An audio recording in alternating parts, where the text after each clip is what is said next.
In a village, sun did not reach, and the village was dry and white. Lived young Devansh with hopeful pride. The rivers had dried, the wells ran slow, no water left for crop to grow. People stood in long, dry queens, filling pots with dusty hues. Devansh watched with heavy heart, as nature seemed to fall apart. The land once green was browned and cracked.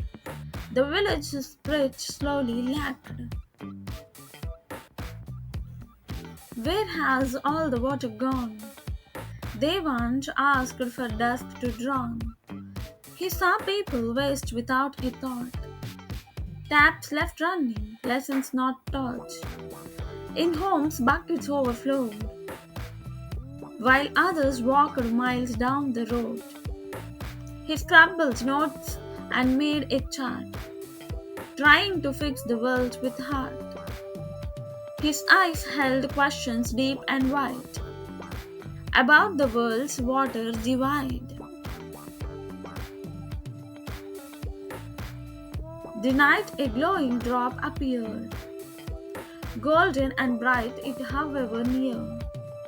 It whispered softly, "Follow me," and floated off like mist from sea.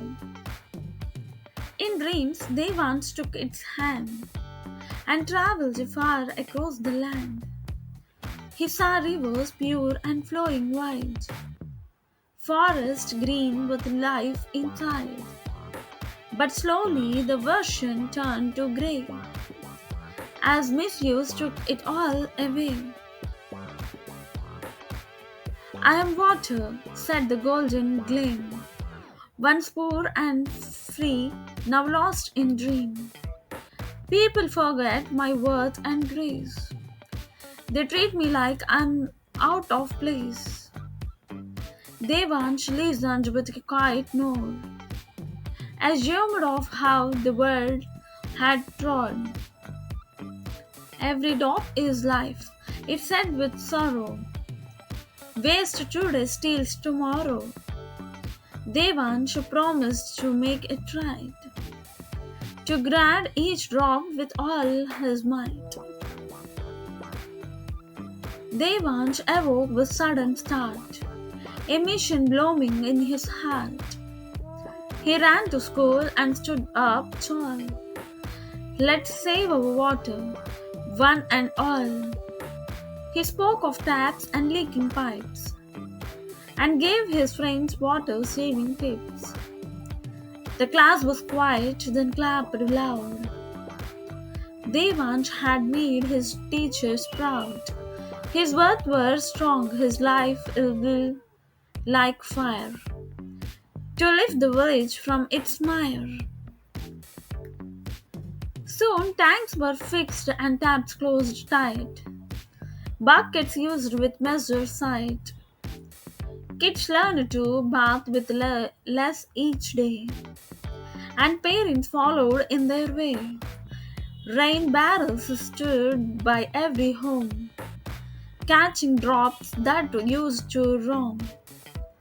They planted trees near every gate, to bring back green and change their fate. Each action small, but impact grew, because one young heart simple no.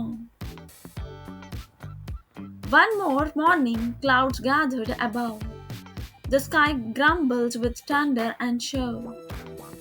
A drop fell, then more came fast. Rain returned, rain reached the past. Children danced, the elders prayed. Devansh just smiled in the drop proud shade. His golden drop had kept it well, and blessed the ones who changed somehow. The ground drank deep, the trees stood high. Hope returned to the land and sky. Now people call him water's friend, the boy who helped their race end. He taught nearby villages the same, and soon his voice became a name. with posters, plays, and traveling feet. He returned each home into a water seat. He met elders who spoke on stage. Even grown up learned from this young stage.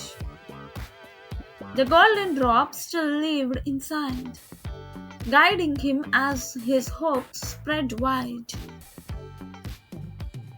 Years went by and Devansh grew, but his golden message always flew. He built a school named Drop of Gold, where water stories would be told.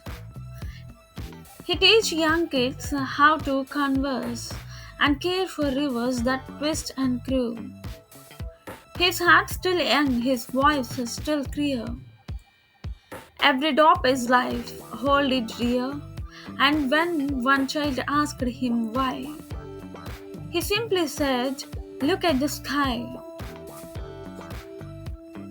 At night again the drop returned, glowing bright as lanterns burned. It smiled and Devansh, now old and wise, with joy dancing in his eyes. "You kept your promise," it softly said, "saved a world that many failed."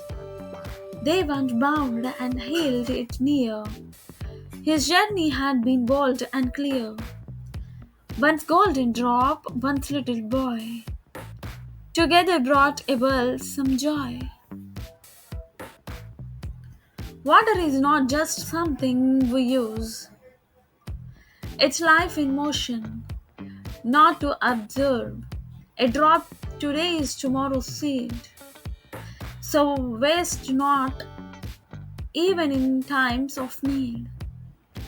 Conservation starts with me and you. In every action, big or few, let's protect this gift so rare, so rivers flow with joy to spare. Let's Devansh learn from his glowing guide. Each drop is gold, keep that inside.